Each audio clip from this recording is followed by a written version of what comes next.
복음 28장 16절에서 20절까지 말씀 증거하도록 하겠습니다. 오늘 예수님께서 부활하신 후에 11제자가 예수님께서 지시하신 그 산을에 이르렀습니다. 자, 우리 항상 12제자 하다가 오늘 유다가 빠진 이 11제자, 굉장히 뭔가 부족하고 어색해 보인다는 거죠.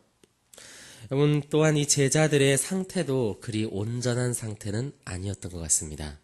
오늘 그들은 부활하신 예수 그리스도를 만났음에도 불구하고 17절을 보니까요, 아직도 의심하는 사람들이 있었습니다. 그들은 예수님을 배웠고 경배하기까지 하였지만 여전히 의심하고 있었다라는 것입니다. 우리들의 모습인 거죠. 자, 근데 예수님께서는 오늘 이러한 자신을 여전히 의심하고 있는 11제자들에게, 뭔가 이 어색한 이 제자들에게 이렇게 말씀하셨습니다. 18절이죠.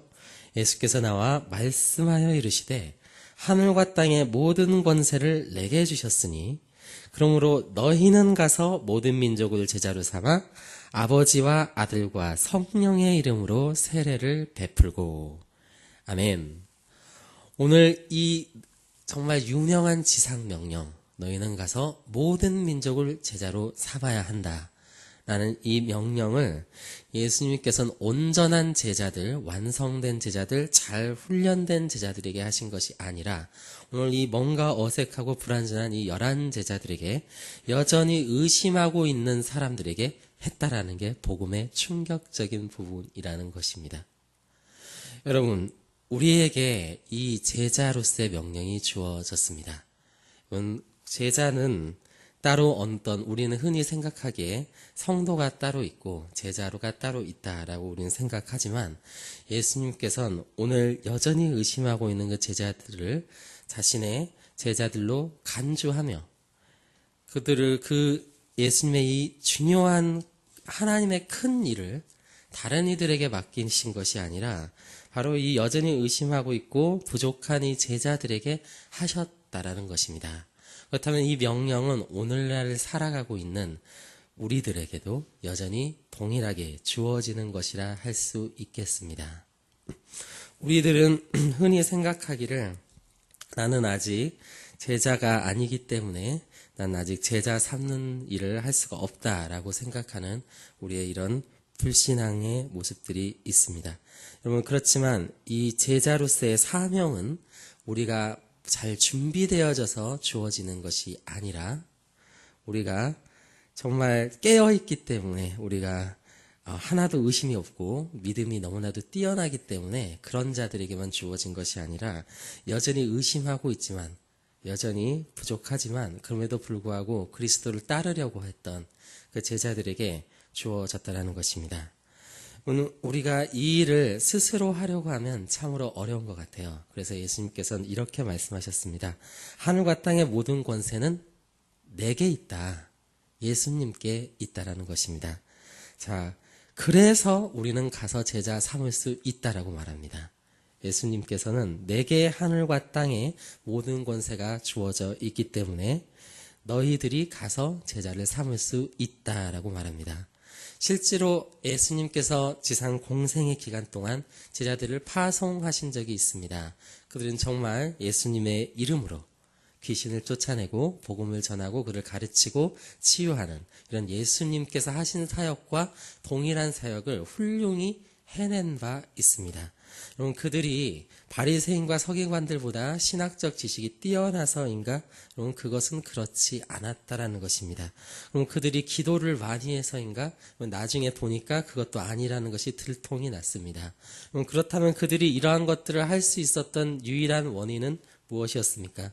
그것은 그들 스스로에게 있는 것이 아니고 예수님이 그들과 함께 하셨기 때문이란 것이 그 말씀의 핵심이었습니다.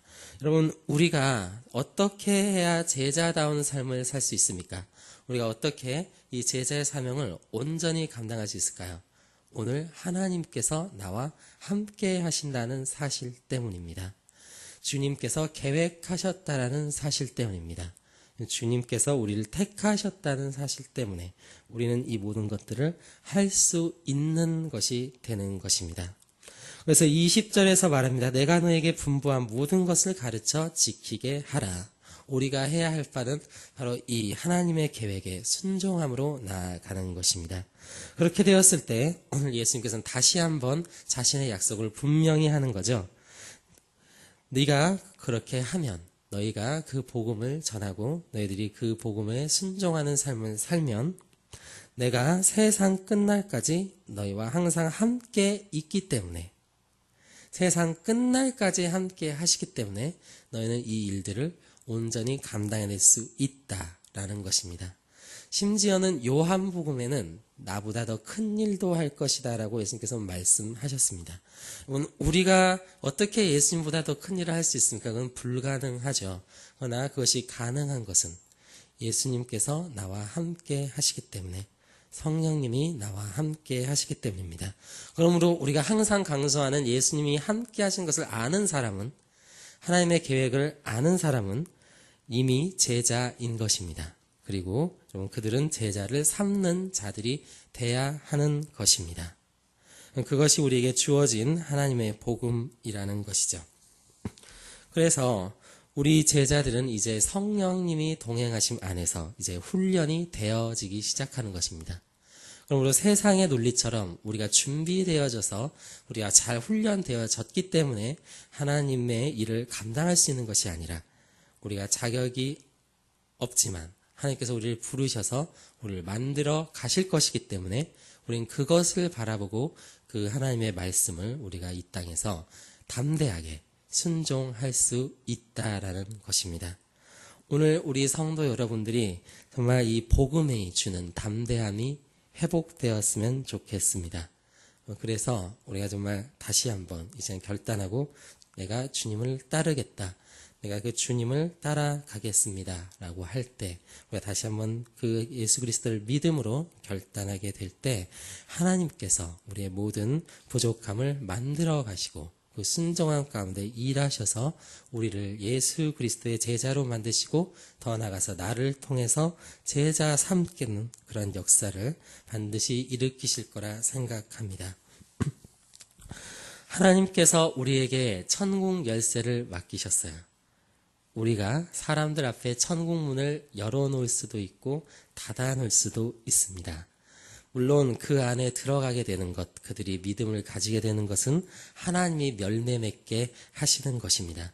그렇지만 그 복음을 선포하고 우리가 그들 앞에 이 천국을 열어놓는 것은 온전히 우리가 해야 할 바라는 것이죠. 우리가 열어주지 않으면 그들이 어떻게 들어갈 수 있겠습니까? 우리가 제자 삼지 않으면 어떻게 그들이 제자가 될 수 있을까요?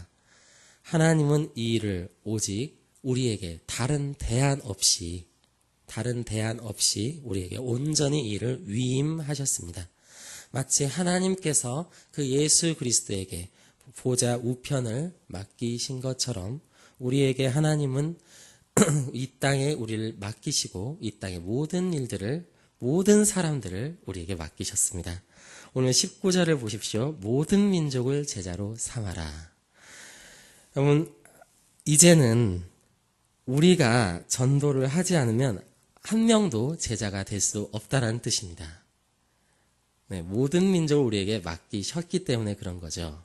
이제 하나님께서 우리에게 그 일을 맡기시고 우리를 통해서 그 일을 하실 것이기 때문에 그것은 하나님의 약속이고 하나님의 계획입니다. 여러분, 다른 계획은 없습니다.